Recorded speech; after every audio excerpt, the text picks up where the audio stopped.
comenzar el tema siguiente, que es el sistema periódico. Vamos a hablar de la tabla periódica y cómo están clasificados los elementos. Pero antes de comenzar a hablar de la clasificación actual, vamos a hacer un poco de historia. El primer químico que habló de cómo ordenar los elementos fue Doberan. Lo hizo en lo que llamaba triadas. Agrupó los elementos de 3 en 3. ¿Qué características tenían estos elementos? Pues si cogemos el cloro, bromo y yodo, observamos que la media de la masa del cloro y el yodo era la del bromo, pero solo pudo agrupar 9 elementos y ya había más conocidos. Otra clasificación que se utilizó fue la de Newlands. Newlands lo ordenó en orden creciente de masa atómica, pero en grupos de 8. Y observó que elementos que caían en la misma columna tenían propiedades parecidas. Solo pudo formar 2 grupos. A continuación vemos la clasificación que dio Mendeleev y Meyer. Mendeleev lo hizo por orden creciente de masa atómica y Meyer por volúmenes. ¿De acuerdo? Características interesantes de esta clasificación por masa, pues que los elementos que caían en la misma columna tenían propiedades similares.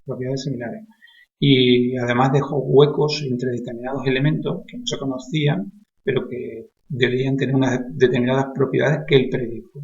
Errores que cometió, pues que no dejó huecos para los gases nobles, tampoco por los lantánidos y los actínidos, y además si ordenaba en orden creciente las masas atómicas, estos elementos no caían en columnas con propiedades parecidas a los demás. ¿De acuerdo? Bueno, seguimos. Los estudios de Moseley determinó lo que es la carga nuclear, es decir, habló de lo que es el número atómico actual de los elementos, ¿de acuerdo? Y reagrupamos los elementos según este número atómico, es decir, es la clasificación actual de la tabla periódica.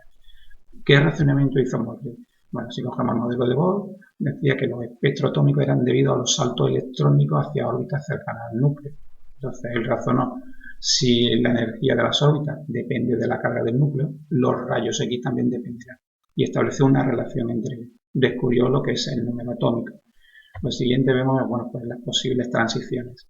En la serie visible, si observáis, son transiciones de N superiores a N2.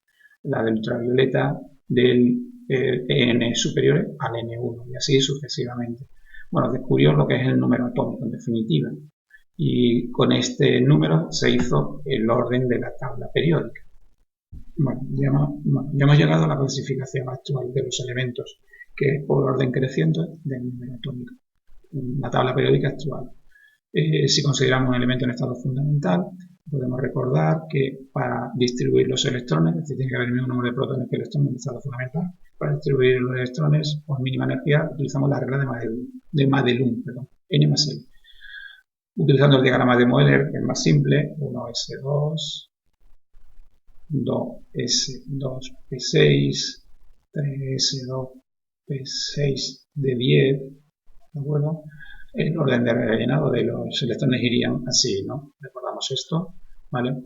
Bueno, vamos a observar esto aquí en la tabla periódica. Los números que están aquí en las filas es el periodo donde se encuentra, el último electrón, el 1, el 2, 3, así sucesivamente. ¿Qué son las columnas? Las columnas son elementos que tienen las mismas propiedades, similares, parecidas. Si vamos completando la configuración electrónica, yo tendría que poner aquí 1s1, vendría aquí, 1s2, vendría aquí, 1s2, 2s1 vendría aquí, que es el 3. Si observáis, los elementos que caen en la misma columna, su configuración electrónica acaban igual. Estos serían S1, estos serían S2, es decir, en definitiva, hay el 2. En definitiva, estos tienen propiedades parecidas, estos tendrán propiedades parecidas, es decir, los que caen en la misma columna tienen propiedades parecidas. Aquí, si nos vamos aquí, hacemos las configuraciones, estos habrán P1, P2, ¿de acuerdo? Hasta P6. Los de aquí en medio, pues todos irían de D1 a D10. ¿De acuerdo? Entonces, elementos que caen en la misma columna tienen propiedades parecidas. Estos de aquí, que en realidad deberían de estar aquí a continuación, son los F14. Bueno, lo que nos interesa a nosotros del sistema periódico, que los elementos que están en la misma columna tienen propiedades parecidas. ¿Qué propiedades son esas? Eso es lo que vamos a estudiar ahora. ¿De acuerdo? Bueno, ahora vamos a estudiar las propiedades periódicas. ¿De acuerdo? ¿Qué propiedades vamos a estudiar nosotros? Radio atómico, energía de ionización, afinidad electrónica y electronegatividad. Antes de explicar qué significan estas propiedades y cómo varían en la tabla periódica, vamos a estudiar vamos a explicar lo que es la carga nuclear efectiva. ¿Qué es la carga nuclear efectiva? Bueno, la carga nuclear efectiva es la carga neta positiva experimentada por un electrón en un átomo polielectrónico, carga nuclear efectiva. Vamos a empezar por lo más simple. Imaginaros que tenemos un átomo con un solo electrón. Pues el electrón experimenta toda la carga del núcleo positivo. Es decir, podemos calcular mediante la ley de Coulomb la atracción que ejerce el núcleo, ¿de acuerdo?, sobre ese electrón. Es neto. Pero ¿qué ocurre? En los átomos hay más de un electrón, sino que tenemos muchos. Hay electrones internos, ¿de acuerdo?, e incluso electrones que están en la misma órbita. Esos electrones, tanto los internos como los que están en la misma órbita, van a ejercer una repulsión sobre ese electrón externo, por lo cual yo quiero calcular su carga nuclear efectiva. Bueno, pues esa repulsión que ejercen estos electrones internos o este que está en la misma orbital se le llama apantallamiento. Nosotros lo que queremos conocer es la carga nuclear efectiva. Bueno, vamos a utilizar la regla de Slater para calcular esta carga nuclear efectiva. Se expresa Z efectiva igual a Z menos A. Z, ya lo conocemos, número atómico, nos indica el número de protones que hay en el núcleo. Y A es el apantallamiento, esas repulsiones, ¿de acuerdo? Bueno, para utilizar la regla de Slater vamos a hacer lo siguiente. Vamos a escribir la configuración electrónica del elemento del que se trate y ahora a continuación lo vamos a agrupar de esta manera. 1S, 2S, 2P, 3S, 3P, 3D, 4S, 4P y así sucesivamente, como está aquí expresado, ¿de acuerdo? Y ahora a continuación vamos a utilizar esta tablita para hacer esos cálculos. Si el electrón se encuentra, el que yo quiero calcular su carga nuclear efectiva, hay un electrón más en el orbital 1s, es decir, por ejemplo, tengo 1s2, pues yo quiero calcular la carga nuclear efectiva sobre uno de ellos, pues va a experimentar un apantallamiento de 0,3, ¿de acuerdo? Si yo el que quiero calcular se encuentra en un nivel ns o np, 2s o 2p, 3s o 3p, ¿de acuerdo? Los apantallamientos los vamos a calcular de la siguiente manera. Si observáis, los electrones que están por encima, es decir, de un nivel superior, no apantallan. Bueno, seguimos con los ns, np. Si está en el mismo nivel, ¿de acuerdo? En el mismo nivel, esos electrones apantallan con 0,35. Si está en un nivel inferior, justo en el nivel anterior, 0,85. Y si está en un nivel dos niveles más abajo, ¿de acuerdo?, todos los inferiores, en 1, ¿de acuerdo? Voy a hacer un ejemplo para que veáis cómo se aplica esto. Bueno, voy a realizar algunos cálculos de carga nuclear efectiva. Carga nuclear efectiva, la atracción que ejerce el núcleo sobre el último electrón. ¿De qué depende? De la Z, número atómico. Es el número de protones que hay en ese átomo. Y A, el apantallamiento, repulsión que ejercen los electrones internos. El número atómico, como nos indica el número de protones, pues esos protones ejercerán una atracción sobre el último electrón y el apantallamiento lo que hace es la repulsión. ¿De acuerdo? Eso podríamos calcular según la ley de Coulomb. ¿Cómo hacemos el cálculo de la Z efectiva? Bueno, lo primero, vamos a hacer de estos elementos, hacemos la configuración electrónica del sodio. 1, S2, 2, S2, P6, 3, S1. Yo quiero calcular la atracción que ejerce el núcleo, en definitiva, la carga nuclear efectiva sobre este electrón, el último. ¿De acuerdo? ¿Cómo lo calculamos? El número atómico sería 11 menos el apantallamiento. ¿Cuánto vale el apantallamiento? Como aquí no hay electrones que le acompañan, pues 0,35 me olvido. Justo en el nivel anterior, ¿cuánto hay? Hay en total 8 electrones. Por la contribución que tienen al apantallamiento, 0,85 por 0,85. ¿De acuerdo? ¿Hay más electrones? Sí, en un nivel inferior hay 2, pues 2 electrones. ¿Cuánto contribuyen al apantallamiento? Con 1 por 1. Hacemos ese cálculo y sale 2,2. Luego la carga nuclear efectiva sobre el último electrón para el sodio es 2,2. Vamos a hacer el de magnesio.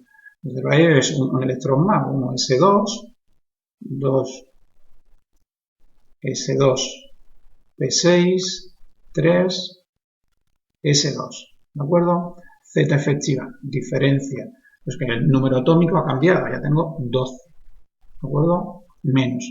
Fijaros, ahora también cambia esto, aquí tenemos 2 electrones y vamos a calcular el apantallamiento sobre uno de ellos. Conclusión, habrá un electrón que apantalla con 0,35, tengo un electrón que apantalla con 0,35.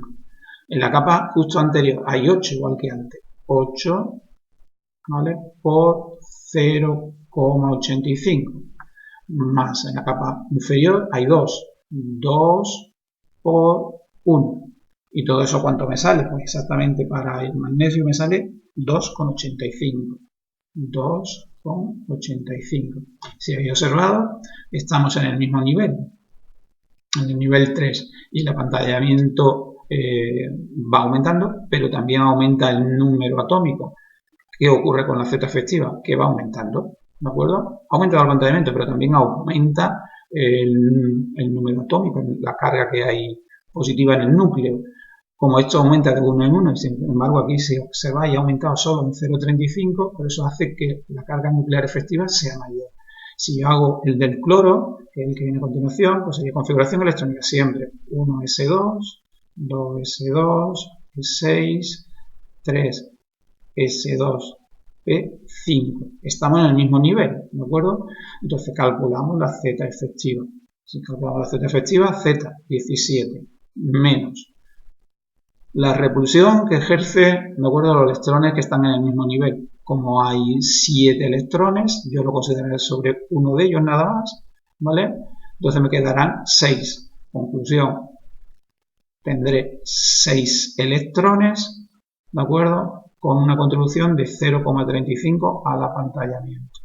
Más en el nivel justo anterior hay 8, pues 8 electrones por 0,85. ¿Vale? Si observáis aquí ha pasado de 1 a 6 en el mismo nivel. El apantallamiento está aumentando, efectivamente aumenta, pero también aumenta la Z, ¿de acuerdo? Más los electrones que hay en el nivel inferior. 2 por 1. ¿Todo eso cuánto sale? Pues en este caso, si hacemos ese cálculo, sale exactamente 6, a ver, tengo por aquí 6, ¿no? ¿Qué ocurre? Cuando nos desplazamos en la tabla periódica, en un mismo periodo,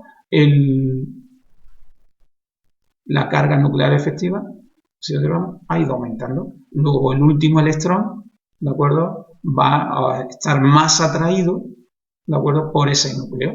Vamos a hacer el del potasio, para que veamos qué ocurre, ¿de acuerdo?, qué ocurre cuando estamos en una columna. El potasio es 1, aquí esto, 1, S2, 2, S2, S6, 3, S2, ahí llevo 10, 18, 4, S1, ¿de acuerdo? Entonces quiero calcular la carga nuclear efectiva sobre este de aquí. ¿Cómo lo hacemos? Z efectiva igual. En este caso, número atómico 19 menos apantallamiento. Ese apantallamiento, ¿qué sucede? Que de 0,35, que no hay, ¿de acuerdo? De 0,35, la contribución 0,35 me olvido. Solo está la capa anterior. La capa anterior, el nivel anterior, tenemos 8 electrones. Pues 8 electrones por 0,85 más. Y ahora la inferior, todas directamente. Todos estos que están en la inferior. ¿Cuánto hay en total? 10 electrones. ¿Pero cuánto contribuyen cada uno de ellos? 1 por 1. Y todo eso igual a qué? Pues si observáis y hacéis el cálculo, sale exactamente 2,2. ¿Qué puedo observar? ¿Qué puedo comprobar? Pues que la carga nuclear efectiva para los elementos que están en la misma columna, ¿de acuerdo?, es constante. Es decir, la atracción que ejerce el núcleo sobre su último electrón es lo mismo en el sodio, ¿vale?, que en el potasio. Pues son elementos que acaban igual, por lo tanto, son familia, ¿de acuerdo? Esto lo utilizaremos después para explicar las propiedades periódicas.